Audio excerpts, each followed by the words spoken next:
So in the final week of this course, we will be exploring the notion of diagonalizability a bit further. So if you recall from the material in the 8th week of this course, we had defined a linear operator on a vector space to be, on a finite dimensional vector space to be diagonalizable if we can get hold of a basis consisting of eigenvectors of T. In the setting of an inner product space, we can say a little more about diagonalizability of certain special type of operators. So in this week, we will explore some of these special type of operators and also study the property of diagonalizability of these operators. So let's begin by defining what is a normal operator on a finite dimensional inner product space. So let's begin by considering the case when linear operator T, when it is given on an inner product space, a finite dimensional inner product space. Suppose we have an orthonormal basis consisting of eigenvectors of T. Let's consider that particular scenario. So the setup is this. Let V be a finite dimensional inner product space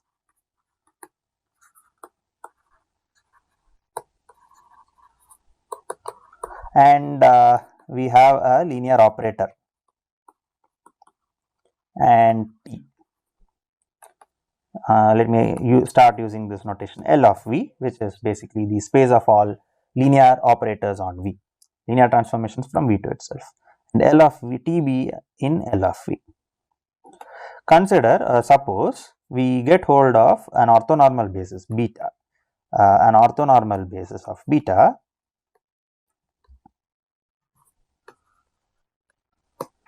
basis of V consisting of eigenvectors of T. This is amongst the best possible setup we can think of, eigenvectors of T. So not only is T diagonalizable, but we can also get hold of bases which consists of eigenvectors which are orthogonal to each, orthonormal rather than orthogonal. Then let's see what happens. Then let's consider the matrix of T. This is a diagonal matrix. That's something which we know for sure. It is already a diagonal matrix without it being an orthonormal basis. In particular, here it is an orthonormal basis as well. But the moment we are in an inner product, in a finite dimensional inner product space, and we have an orthonormal basis, and if we look at the matrix of T with respect to this particular orthonormal basis, we also know what is the matrix of T with respect to the matrix of T star with respect to the orthonormal basis. Then by whatever we have done in the previous week, the matrix of T star with respect to the basis beta, this is nothing but the adjoint of the matrix of T with respect to beta. This is equal to the matrix of T with respect to beta adjoint. Recall that the adjoint of a matrix is the conjugate transpose. But we know that T beta beta here in this case is a diagonal matrix. So what can we say about the conjugate transpose of the diagonal matrix? We again know that this is a diagonal matrix. Since T beta beta is diagonal, so is the adjoint of that. And we know that diagonal matrices commute when we multiply. So since diagonal matrices commute,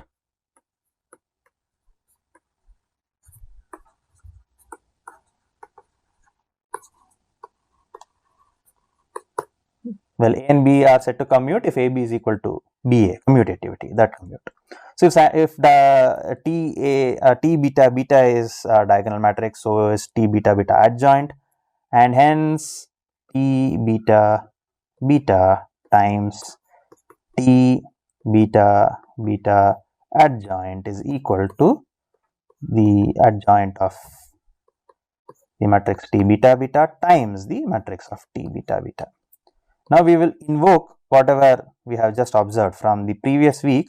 We know that the adjoint of the matrix of T with respect to beta is the matrix of the adjoint. So let's use that and conclude here that this is okay. Let me just write one more step. This is just telling us that T beta beta times T star beta beta is equal to T star beta beta, the adjoint of T, times the matrix of T itself.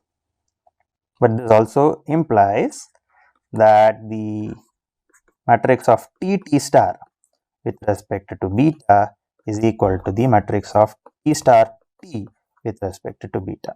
So what it tells us is that if with respect to this orthonormal basis, the matrix of T is diagonal, then T and T star commute. And now as it turns out, this is the right notion to look at to study the diagonalizability of operators, to study it easy. So there is a version of the diagonalizability of operators which satisfy this particular condition, namely T star is equal to. So this also further this also implies that T star is equal to star T, right? So this is exactly what is called as a normal operator. So let me now give you a definition.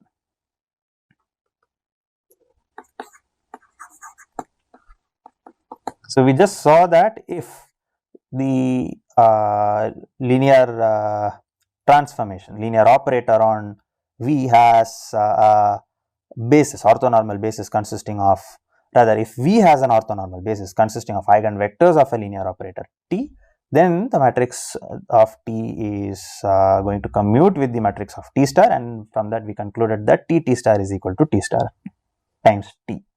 So that is what is called as normality, normal operator. So let V be a finite dimensional inner product space.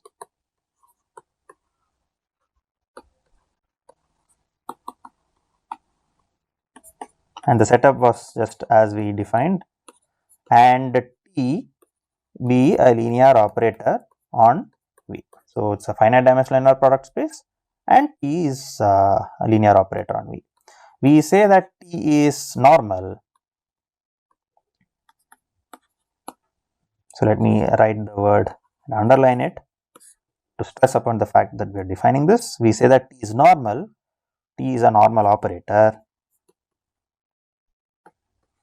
So must be then both this.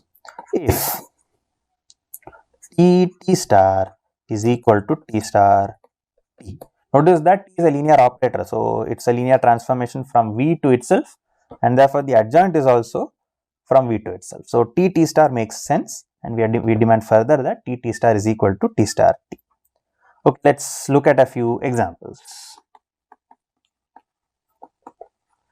Let T be from say R2 to R2, and let's look at T of say x comma y to be equal to minus of maybe y comma minus of x. Let's look at the map of x comma y going to y comma minus of x. So let me just quickly compute the matrix of T with respect to the orthonormal basis consisting of the standard vectors.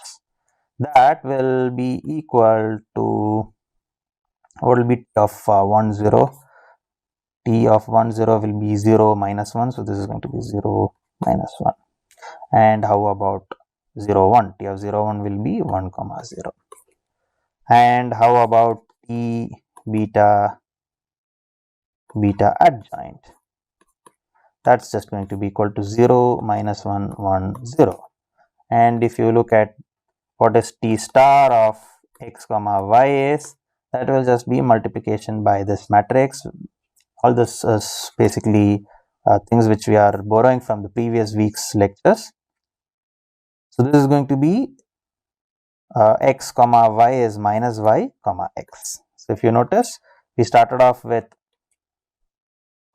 T of x comma y being equal to y comma minus x. We have ended up with T star of x comma y being equal to minus of y comma x. So let's see what is T star of x comma y.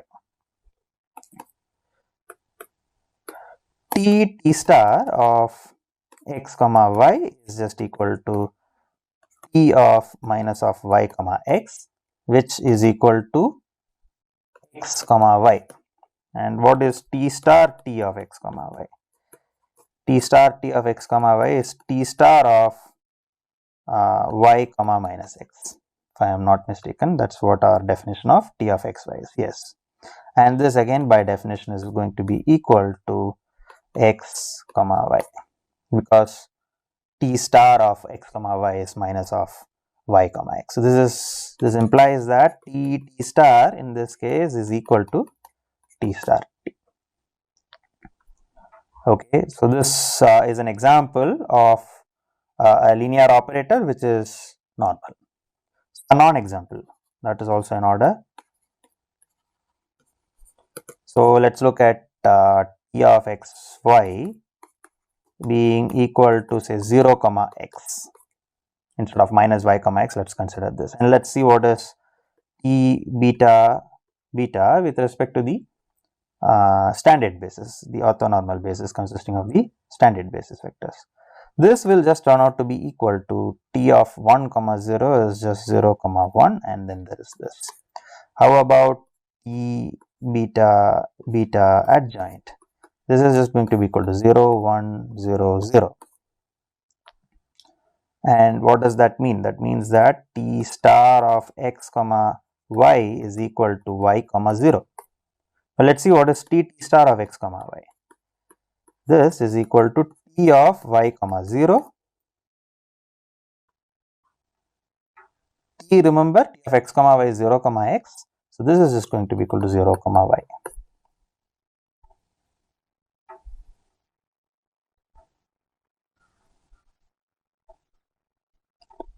Yeah, that is right. So let me be a little careful here.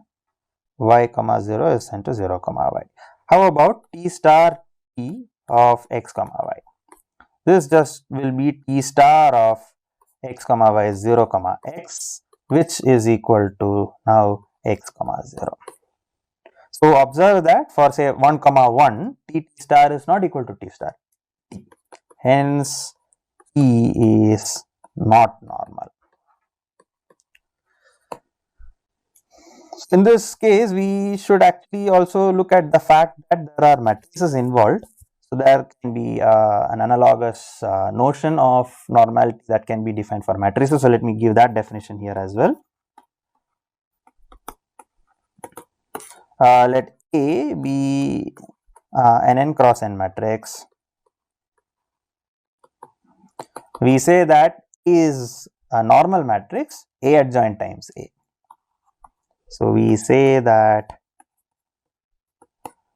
A is a normal matrix if A adjoint is equal to A adjoint times A.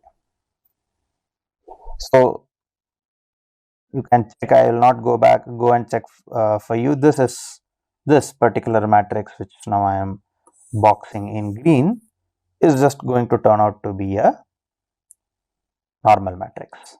So needless to say, there is a strong relation between normal matrices and normal operators.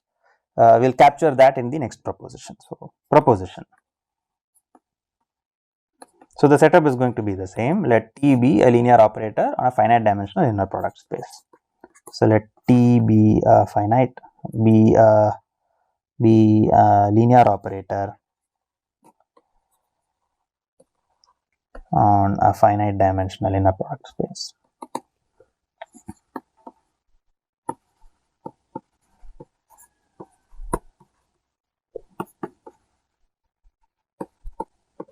And suppose we have a orthonormal basis, some orthonormal basis. So let beta be an orthonormal basis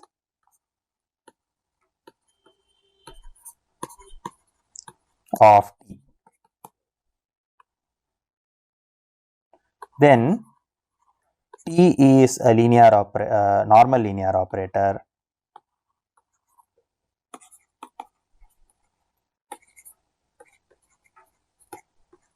if and only if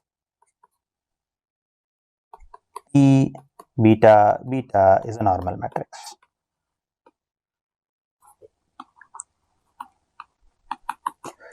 So in the case of beta being an orthonormal basis consisting of eigenvectors of T, we had already checked that this is going to be a normal operator. But this is true in the general case as well. So let's give a proof of this and establish this. So what do we know about T? We know that T is a normal operator. Since T is normal, okay, let's the forward direction. Since T is normal, so let me just put a arrow here as of now. Let T be a normal operator. We have that T star is equal to T star. That's the very definition of T being normal. Now let's look at the matrix of T star with respect to beta. Well, that just will be equal to T star T with respect to beta. And we know that, so let me put implications here. And this implies in particular that the matrix of T beta beta will be equal to the matrix of times the T star matrix of T star with respect to beta will be the matrix of T star with respect to beta times the matrix of T with respect to beta. But beta is now an orthonormal basis. That's where the key feature of inner product spaces come into the picture. Because it is an orthonormal basis, we know what the definition, what will be the matrix of the adjoint. It is just going to be the adjoint of the matrix of T by one of the theorems we have proved in the previous week. So this is just going to be equal to T star T, maybe I should be a bit careful. This is T beta beta adjoint times the matrix of T with respect to beta. But that just tells us that T beta beta is a normal matrix. So yes, we have proved one direction. We have proved that if T is a normal linear operator, then T beta beta is a normal matrix. So now let's prove the converse. To prove the converse, I'll just run you through the steps and notice for you that if T is a normal matrix, this implies that this particular identity is satisfied, and if this is satisfied, this implies the because it's a orthonormal basis, the adjoint of the matrix of T is the matrix of the adjoint, and this implies that T star of beta beta is the same as T star T of with respect to beta beta, and that implies that T star is equal to T star T as linear operators, which implies that T is normal. So let me just change it a bit. So let me just say that T is normal will imply all this up till here and back. That way we have established this result. Normal operators have some nice properties. So let's discuss some of them. We'll first discuss the eigenvectors, eigenvalues and eigenvectors of normal operators. So in the last week we have already seen that if lambda is an eigenvalue of T, then lambda bar is an eigenvalue of T star. But we had no clue about what the eigenvectors of lambda bar would be, of T star would be corresponding to lambda bar. As it turns out, there is a good chance that if V is an eigenvector corresponding to lambda of T, then we need not be an eigenvector of lambda bar corresponding to T star. However, in the case of normal operators, that is forced. So that is the content of our next theorem. So let me just write down the theorem for you. So again, let T be a linear operator on a finite dimensional inner product space.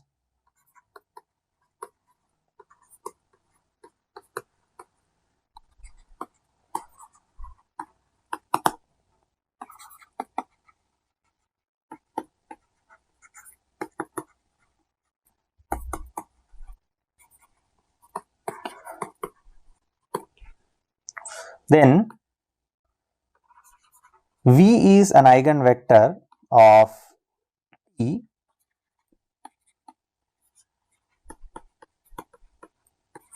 corresponding to the eigenvalue lambda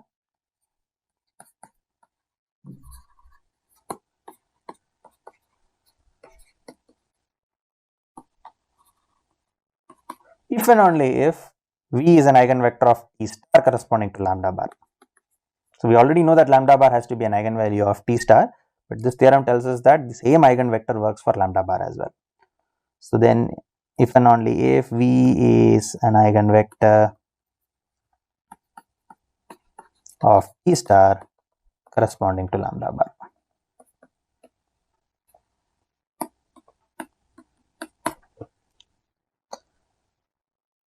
The proof is actually quite straightforward. We are going to use the properties of a normal operator quite extensively.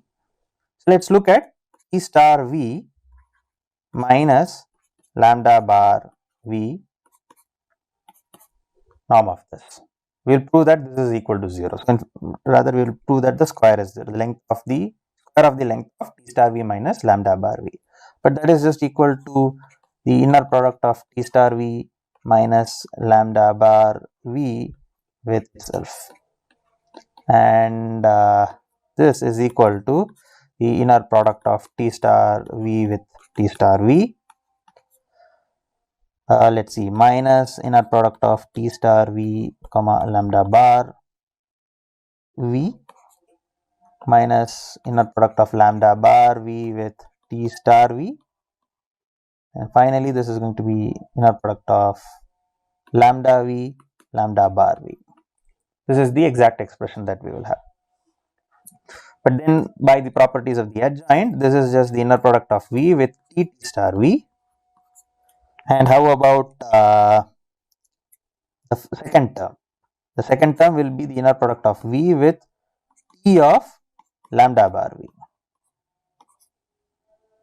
which is equal to, we will come to that. So, this minus similarly T of lambda bar V comma V plus mod lambda square times inner product of V with itself.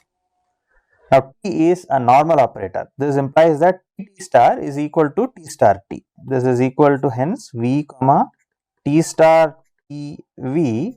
How about here? T of lambda bar V is lambda bar times T of V, which is equal to V comma mod lambda square times V minus yet again minus mod lambda square times V comma V plus mod lambda square times V comma V. Now, let us look at it a little more carefully. The mod lambda square will come out here, that will cancel with the last term. Finally, what we will be left is V T star T V minus inner product of V mod lambda square V. So, the second term is just going to be equal to mod lambda square of inner product with V with itself. And how about the first term? The first term is just going to be TV with itself, inner product of TV with itself, because this is the definition of the adjoint. Recall that the adjoint of T is T itself. So, that is what we have used here, and we will now use the fact that this is lambda V and again lambda V, because V is an eigenvalue of T minus mod lambda square times inner product of V with itself. But this is equal to lambda times lambda bar, which is mod lambda square times the inner product of V with itself minus mod lambda square the inner product of V with itself, and which is equal to 0. So, what had we started off with? We had started off with the length of T star V minus lambda bar V, and we have just established that that object has to be necessarily equal to 0. Hence, length of T star V minus lambda bar V is equal to 0, which implies that T star V minus lambda bar V is equal to 0, the 0 vector, which is equal to, hence implies that T star V is equal to lambda bar V. So, that establishes the forward direction. So, we have assumed that V is an eigenvector corresponding to lambda of T, and we have established that lambda bar V is an eigenvector of lambda bar corresponding to lambda bar of the adjoint of T. The converse is also quite similar. I will not prove that. I will just leave it as an exercise because the proof is exactly the same. You could also use the fact that the adjoint of T is T, and then use whatever we have used, whatever we have just proved, you can apply it to T star and T star star. That is also another way of looking at it. Anyway, so the converse also follows. So I'll just leave that as an exercise. Converse is an exercise for you. Either way, it's a simple observation though. And with that, we have established that the eigenvector of T will also be an eigenvector of T star. In fact, the eigenvectors of normal operators behave in a very special manner. So, in the next proposition, we will capture exactly that. We will prove that if you have eigenvectors corresponding to distinct eigenvalues, we have already seen that they are linearly independent, right? We will now show that if T is a normal operator, then the distinct eigenvectors corresponding to distinct eigenvalues, they will also turn out to be orthogonal to each other. So we can, so let's see that that's not generally the case. Only in the case of normal operators can we say that. If you look at a normal operator, not a normal operator on a finite dimensional inner product space, we cannot conclude this. So proposition which captures what I just said, that okay, so let me just put it up. I should slowly, maybe I should have just mentioned that in the entire lecture. T will be a linear operator on a finite dimensional vector space.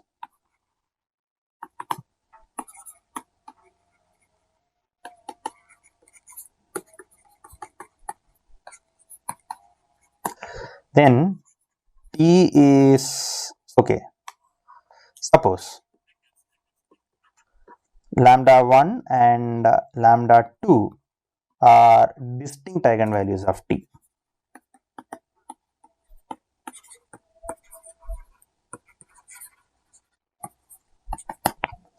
And V1 comma V2 be corresponding eigenvectors. V1 and V2 be corresponding eigenvectors. So they are eigenvectors corresponding to distinct eigenvalues. Then V1 is orthogonal to V2.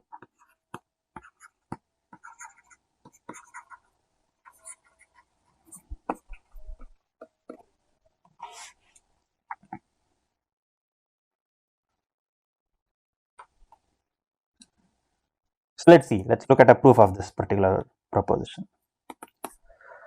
So what do we know about,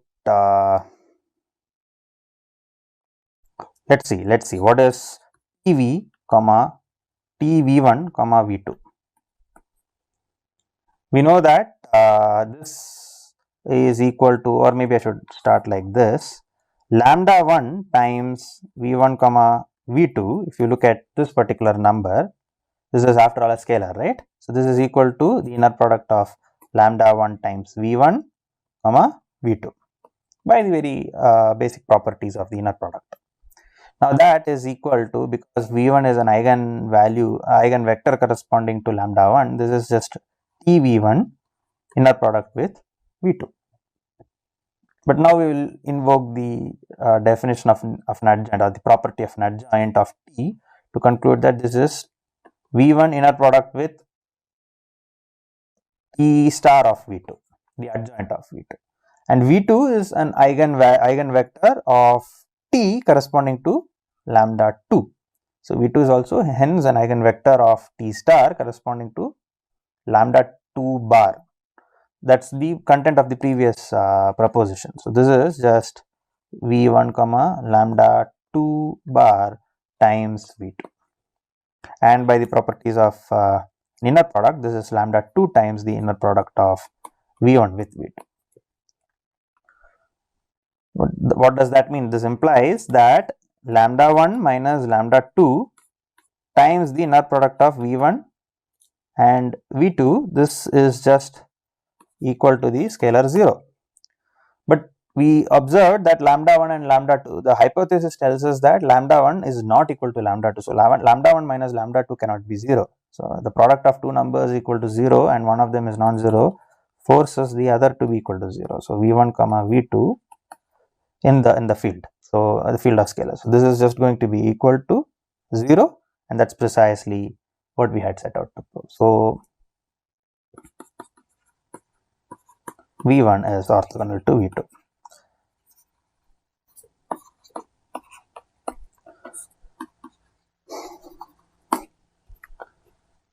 Right. So, normal operators have some really nice properties when it comes to eigenvectors as well. So, eigenvectors corresponding to distinct eigenvalues are orthogonal to each other. Well, this is going to play a very crucial role in proving that in the right setup, normal operators is diagonalizable. We will come to that later. Let's explore a few more properties of normal operators. So, I'll capture the next in the following proposition. So, yet again let T, did I observe that T is normal in this? Oh yeah, T be a normal linear operator. This is true only in the case when T is indeed a normal linear operator. Otherwise, we cannot conclude something of this sort. Yeah, I hope I have written the case here as well. Okay, yet again I missed the condition in the, so this lecture, all the linear operators that we are considering are normal. So this is okay. This statement was giving us a character, the previous statement was giving us a characterization of T being normal, and here we are studying the properties of normal operators. So these are all properties of normal operators.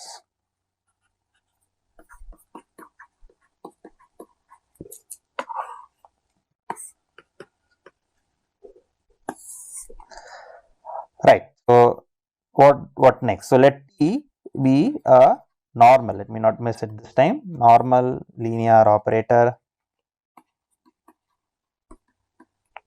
on a finite dimensional inner product space.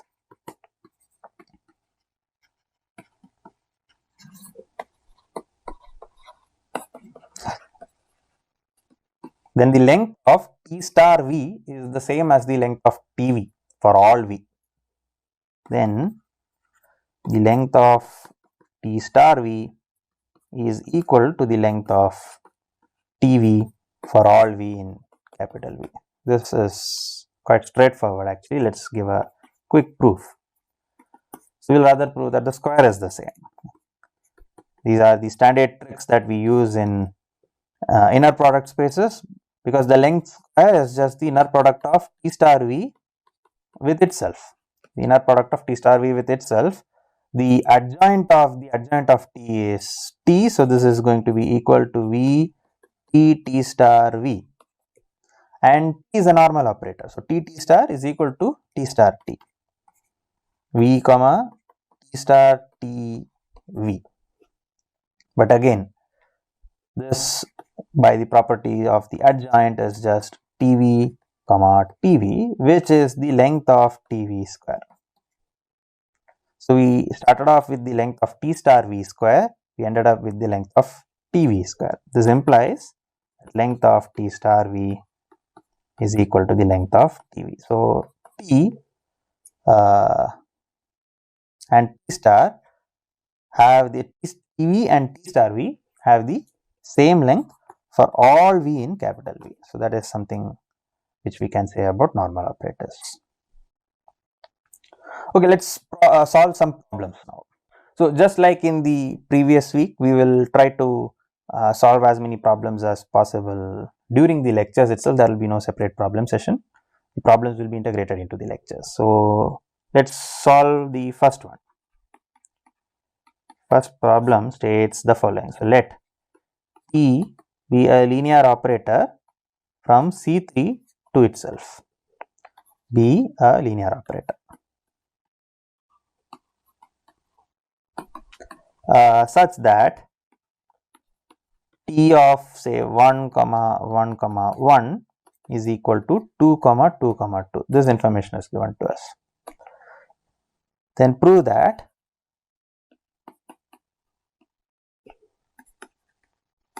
if t of if z1 z2 z3 is in the null space,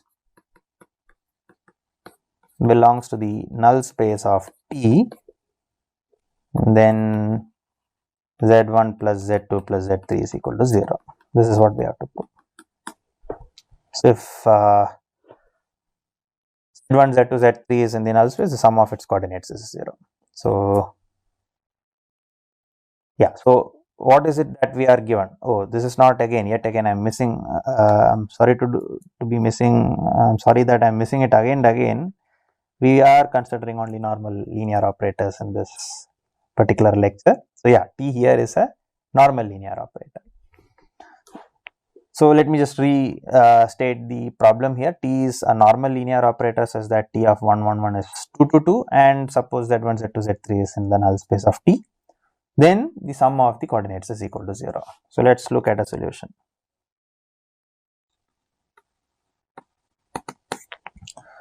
Okay, so what do we know about T of 1 comma 1 comma 1? That is just 2 comma 2 comma 2, which is 2 times 1 comma 1 comma 1, which implies that 1 1 1 is an eigenvector corresponding to the eigenvalue 2.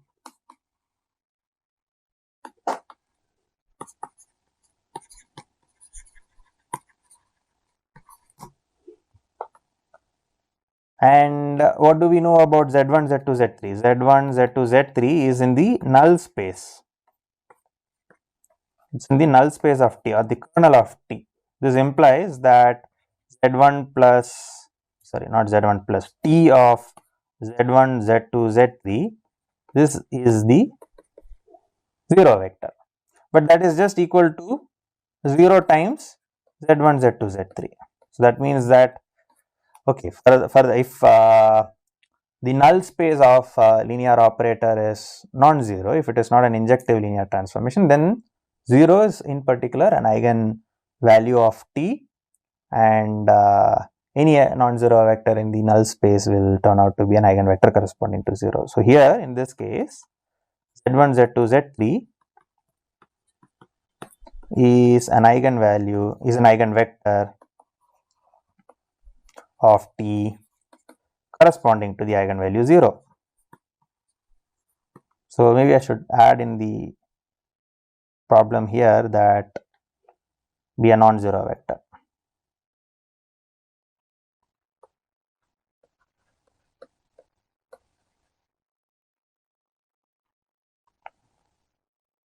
Actually, let me not bother about that, because if it is indeed the 0 vector, then there is nothing to prove, right? So let me not unnecessarily, it is there, it's self-evident.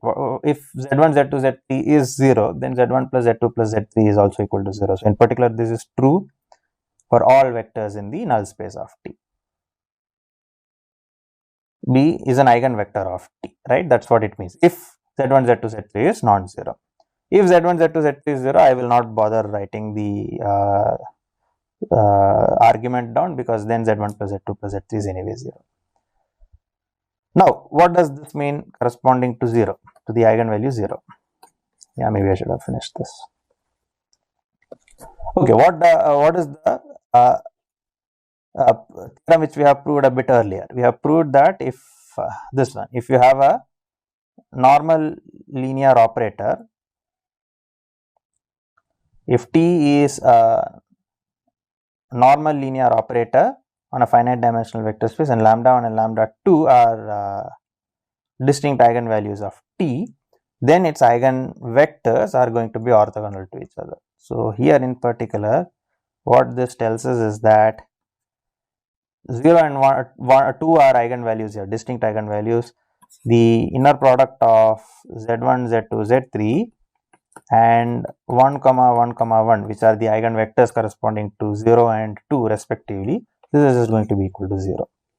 but by the inner product definition of the inner product, we know that Z1 plus Z2 plus Z3 is exactly the inner product of Z1, Z2, Z3 and 1 comma 1 comma 1, and hence we have concluded that this is equal to 0. We have solved the problem. Okay, another problem along the same lines. So let's consider in an abstract inner product. So let T from V to itself be a normal operator on a finite dimensional inner product space.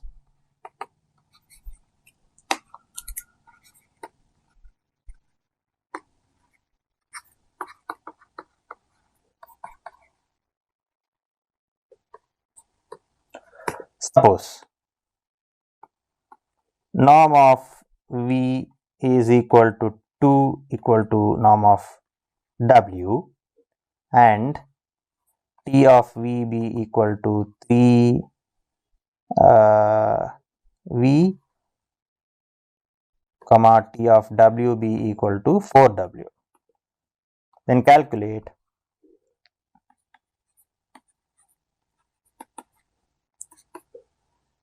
TV plus TW.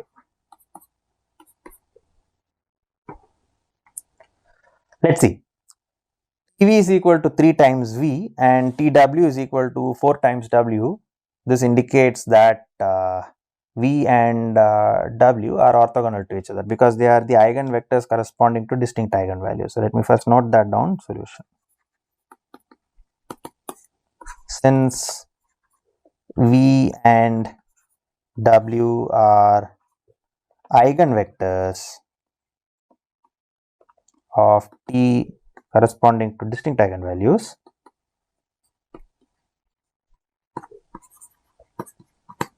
again by that theorem,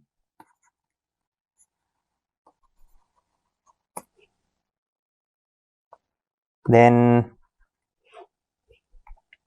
inner product of V with W is 0. They are orthogonal to each other. So let's look at what is the length of TV plus TW. In fact, we will look at the square of the length of this. TV, if you notice, this is just equal to 3 times V, and the vector TW is 4 times W, the square of this. But we know that by Pythagoras theorem, if if V and W are orthogonal to each other, so will the vectors 3V and 4W be. They are after all scalars, right? So check that this implies 3V with 4W, which is just 12 times V comma W is equal to 0. And therefore, these are orthogonal vectors, and you are looking at the square of the length of the sum of two orthogonal vectors. By Pythagoras theorem, this is just equal to the length of 9 times V,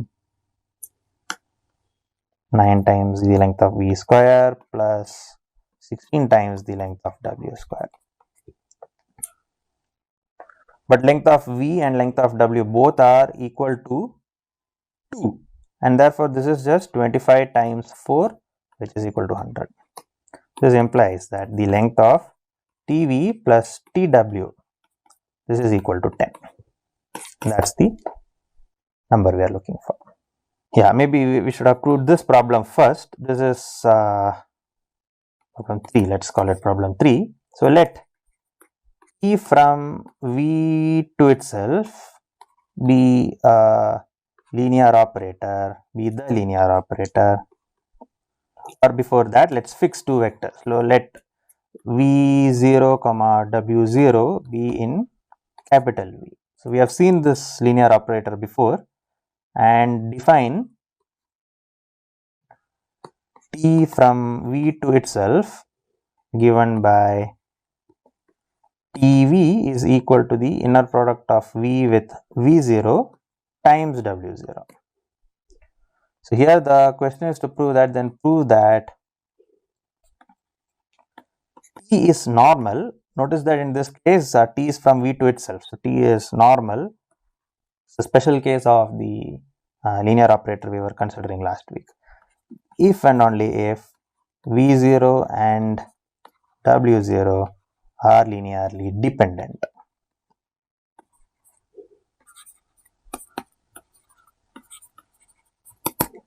Okay, let's look at that. Let's prove the forward direction first. Suppose T is normal.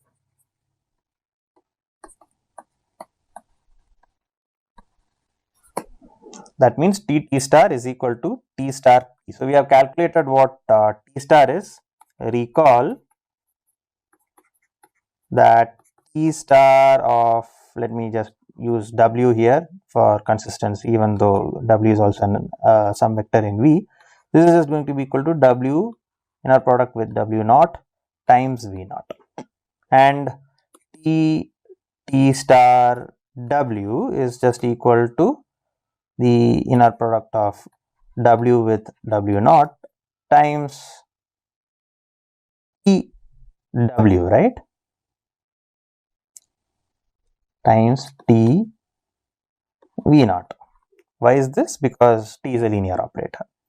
But then this is equal to the inner product of, let me be a little careful, this is going to be W comma W naught times what is T V naught? T V naught by definition is V naught with itself, inner product of this, times W naught. So that is the definition of T, if you recall here. So this is the scalar W time W comma W naught times the length of V naught square times W naught. Now let's look at what is T star T of V. T star T of W. That will just be equal to T star of, what is T of W? That is inner product of T of W will just be inner product of W with V naught times W naught. Times W rather. No, times W naught. Let me be a bit careful. So this is equal to inner product of W with V naught times T star W naught. What is T star W naught? We have just checked what T star is. T star W is W naught. So this is just going to be inner product of W naught times V naught, which is equal to W comma V naught times the length of W naught square times V naught. So if T is normal, T star TW is equal to T star W implies that the first term here is W inner product of this with itself times the length of W naught square times V naught. And how about the other one? Let me just rewrite this in this following manner. This is just going to be the inner product of W with W naught times the length of V naught square times W naught equal to 0. So this is just written in this manner. That implies that V naught and W naught are linearly dependent.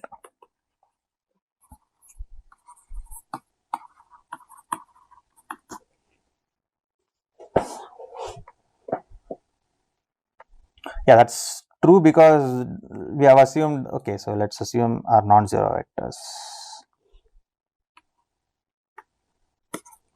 are non-zero vectors. Actually, we don't need to assume that. If V0 and if even one of them is 0, then T will be 0, T star will be 0. So hence T is a normal linear operator, and naturally if even one of them is 0, they are linearly dependent. So this is true in the case when W naught and V naught are 0 as well. So we may assume without loss of generality. So assume V naught is not the 0 vector and W naught is also not the 0 vector. The case when one of them is 0 itself is quite straightforward.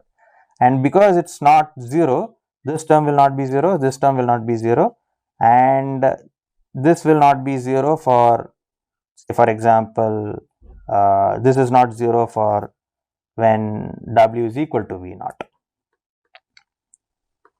So yeah, so this is a linear combination, non-trivial linear combination which is equal to 0, and hence V0 and W0 are linearly dependent. Now let's prove the converse. Conversely, suppose V0 and W0 V0 is equal to alpha times W0, maybe C times W0 for C in the field of scalars. So here we have not assumed that this is a real or complex inner product space, so let me denote it by F. We know what is T star W and T star TW. So let's use both to see what happens when V0 is C times W0. T star TW, let's first pick that. T star TW is inner product of W with W0 times the length of W0 square times V0. That's what our T star TW is. But we know what V0 is. V0 is C times W0. So this, okay, there is a slight mistake, I guess.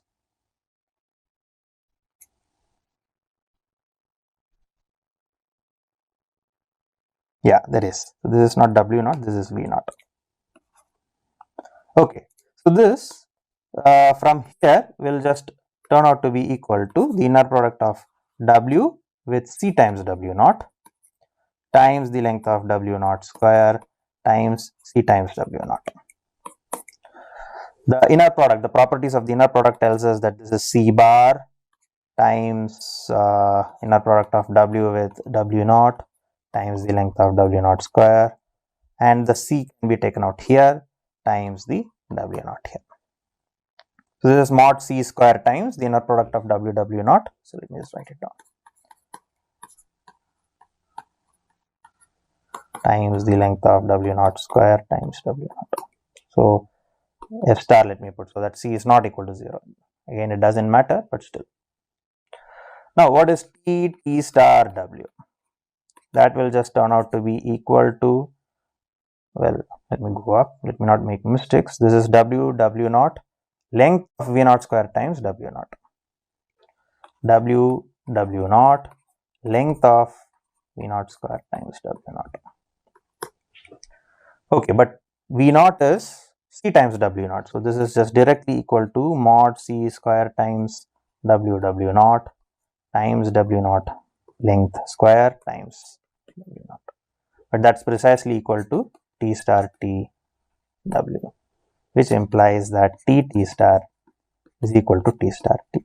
So in the case when V0 and W0 are linearly dependent, then T is necessarily a normal linear operator. That completes the proof. Okay, let me stop here.